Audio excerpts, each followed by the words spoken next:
Imagina a Ana en su tocador. Se coloca unas gotas de su perfume favorito, pero al olerlo, su rostro cambia. Algo no está bien. El aroma que antes amaba ahora tiene un toque extraño, desagradable. Ana no entiende qué pasó.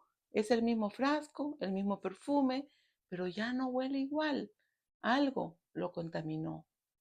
Ana revisa el frasco y encuentra que su hijo pequeño, jugando, le echó unas gotas de otro líquido.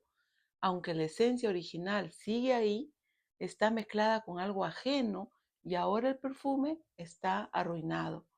Lo mismo pasa con nuestra fe.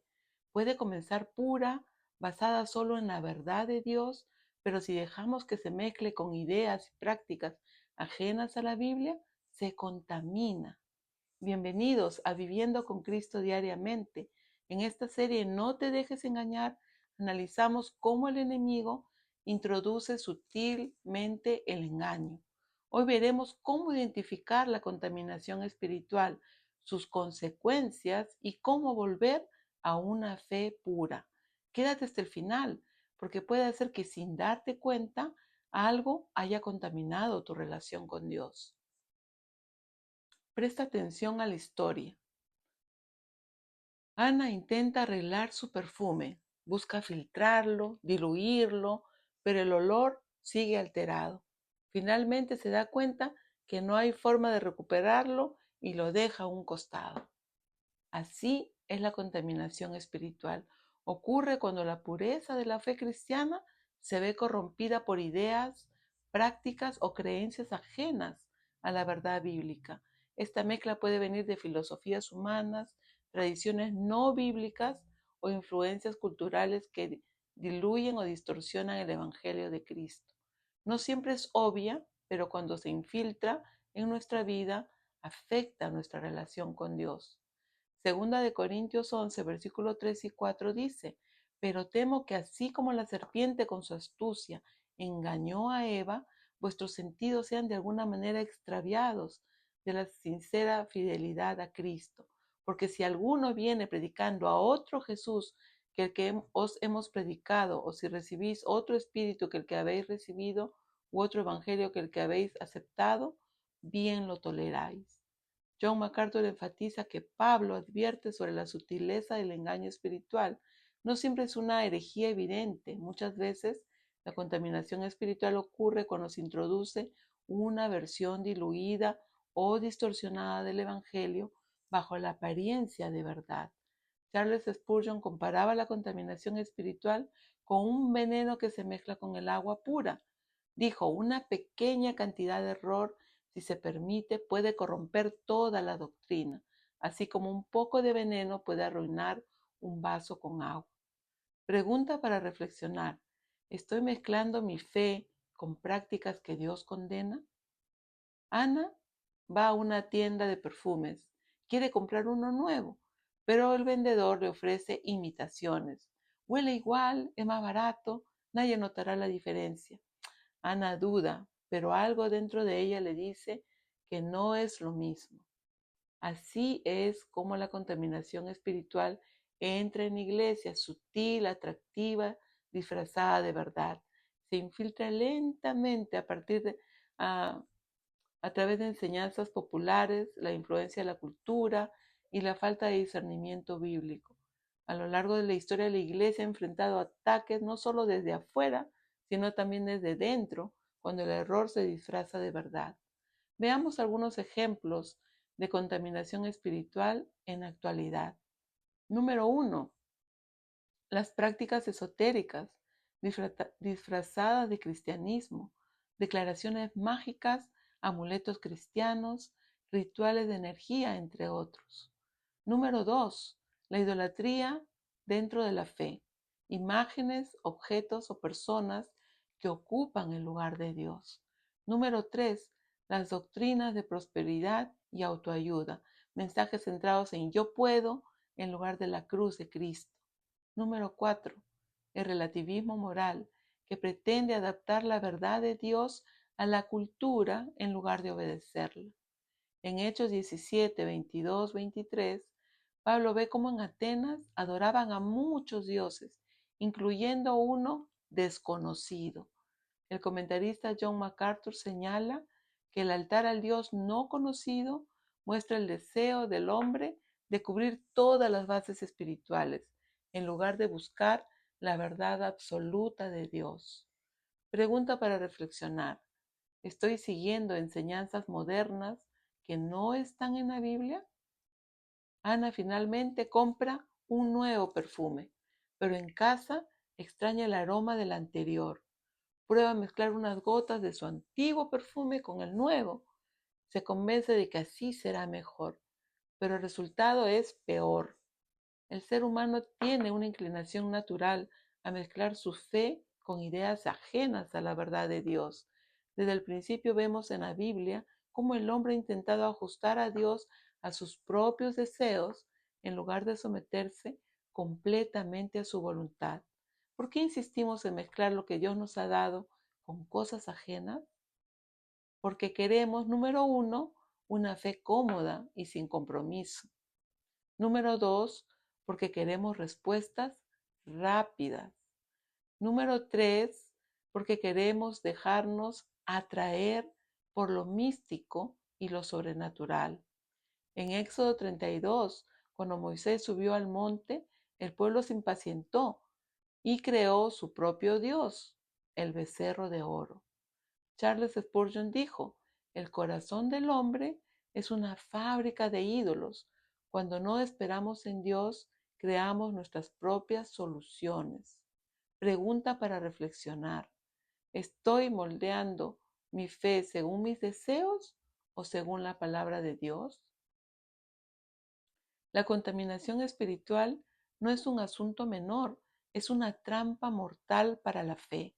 Aunque puede parecer inofensiva o incluso beneficiosa al principio, su efecto final es alejarnos de Dios y debilitarnos espiritualmente. Dios es claro en Génesis 34:14. No te inclinarás a ningún otro Dios, pues Jehová, cuyo nombre es celoso, Dios celoso es. Cuando permitimos contaminación en nuestra fe, número uno, nos alejamos de la verdad. Número dos, dañamos nuestra relación con Dios. Número tres, podemos caer en apostasía. Apocalipsis capítulo 3, versículos 15 y 16 nos advierte sobre ser tibios. Por cuanto eres tibio y no frío ni caliente, te vomitaré de mi boca. Pregunta para reflexionar. ¿Estoy permitiendo que algo me desvíe de la verdad de Cristo? ¿Cómo reconocer si mi fe está contaminada? La contaminación espiritual es sutil, no siempre se presenta como una herejía evidente, sino que suele venir disfrazada de tradiciones, costumbres o enseñanzas que parecen inofensivas, pero que al analizarlas a la luz de la Biblia vemos que han mezclado la verdad con elementos ajenos a la fe cristiana. Señales de que mi fe está contaminada. Número uno, practicar costumbres sin examinar su origen. Hay tradiciones que, aunque parecen cristianas, tienen raíces en creencias paganas. Por ejemplo, la celebración de la Pascua con huevos y conejos. La Pascua bíblica conmemora la resurrección de Cristo, pero la tradición de los huevos proviene de festividades paganas de fertilidad. Aunque muchos lo ven como algo inofensivo y gracioso, es importante preguntarnos, ¿estoy enseñando a mis hijos sobre la verdadera Pascua o simplemente sigo una tradición sin ningún sentido bíblico? Número 2. Creer que Dios es un medio para conseguir lo que quiero. Un evangelio contaminado enseña que la fe es una herramienta para alcanzar éxito, prosperidad y felicidad terrenal. Número 3. Adaptar mi fe a la cultura en lugar de vivir conforme a la palabra de Dios. En un intento de hacer el cristianismo más relevante o inclusivo, algunos suavizan o modifican la enseñanza de la Biblia. 4. Aceptar prácticas espirituales ajenas a la Biblia. Algunas filosofías y técnicas modernas han sido disfrazadas como cristianas, pero en realidad provienen de religiones orientales o esotéricas. Por ejemplo, la práctica del yoga cristiano. Aunque algunos dicen que es solo ejercicio, el yoga tiene raíces en el hinduismo y fue diseñado para conectar con dioses paganos. Piensa, ¿puede algo con un origen idolátrico ser usado para adorar a Cristo, a Dios? Número 5. Basar la fe en experiencias y emociones en lugar de la palabra de Dios. Algunos cristianos buscan sentir a Dios más que conocerlo a través de su palabra. Y es por eso que vemos que muchos cristianos están saltando de iglesia en iglesia buscando milagros y manifestaciones, pero nunca se comprometen a estudiar la palabra ni crecen en santidad. Pregunta para reflexionar. ¿Estoy mezclando mi fe con tradiciones, filosofías o prácticas que no tienen fundamento en la Biblia? ¿Cómo limpiar nuestra fe?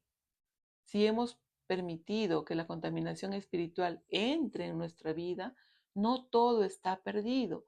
Dios nos llama al arrepentimiento y nos da las herramientas para limpiar nuestra fe y volver a la verdad. Segunda de Corintios 7:1, Pablo nos exhorta, así que amados, puesto que tenemos tales promesas, limpiémonos de toda contaminación de carne y de espíritu, perfeccionando la santidad en el temor de Dios. Esto significa que debemos hacer un examen honesto de nuestra fe y eliminar todo aquello que no esté en armonía con la palabra de Dios. Pasos para limpiar nuestra fe. Número 1, arrepentirse y abandonar todo lo que no es bíblico. Por lo cual salid en medio de ellos y apartaos, dice el Señor, y no toquéis lo inmundo, y yo os recibiré. Número 2, fundamentarse en la palabra, como los bereanos que examinaban las escrituras cada día.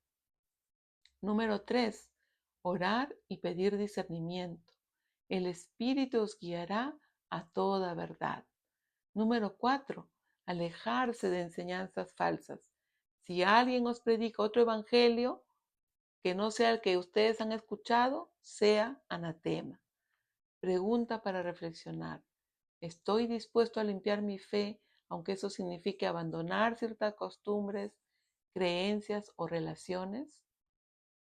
Después de examinar cómo la contaminación espiritual ha entrado en la iglesia y en nuestras propias vidas, llega el momento más importante, tomar una decisión.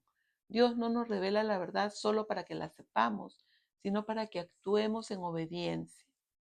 En Hechos 17:30, la palabra de Dios nos dice, pero Dios, habiendo pasado por alto los tiempos de esta ignorancia, ahora manda a todos los hombres en todo lugar que se arrepientan. El arrepentimiento no es solo sentir culpa o vergüenza por haber mezclado nuestra fe con el error, es un cambio de dirección, un regreso genuino a Dios y a su verdad. Si te das cuenta de que tu fe se ha contaminado, Dios te llama a volver a Él. Ana toma su perfume contaminado y lo tira. Decide usar solo el nuevo, sin mezclarlo con nada más. Si tú quieres regresar a Dios, te invito a hacer esta oración conmigo. Señor, me arrepiento de haber permitido mezclas en mi fe. Gracias por revelarme tu verdad. Hoy reconozco que el mundo está lleno de engaños y que necesito permanecer en tu palabra para no desviarme. Te pido discernimiento para identificar el error y valentía para no comprometer mi fe. Ayúdame a estudiar tu palabra cada día con sinceridad, a rodearme de personas que amen la verdad y a ser fiel a ti, aunque el mundo piense diferente. Quiero seguirte con un corazón íntegro, sin mezclas ni contaminación espiritual. Dame un amor profundo por tu palabra y enséñame a obedecerte en todo. En el nombre de Jesús. Amén. Jesús dijo en Juan 15:7, si permanecéis en mí y mis palabras permanecen en vosotros, pedid todo lo que queráis y os será hecho. Permanecer en Cristo es una decisión que tenemos que tomar cada día. Y esto significa, número uno, estar firme en su palabra. Número dos, ser guiados por el Espíritu Santo. Y número tres, no comprometer la verdad por comodidad o aceptación. El engaño es sutil, pero Cristo es la única verdad. No te dejes contaminar. Si este mensaje te ha bendecido, deja un comentario, dale me gusta, comparte el video y suscríbete a este canal Viviendo con Cristo diariamente para más enseñanzas que te ayuden a vivir en la verdad de Dios. Nos vemos en el próximo episodio de la serie No te dejes engañar. Recuerda que conocer la verdad te hará libre para regresar a Dios. Hasta la próxima.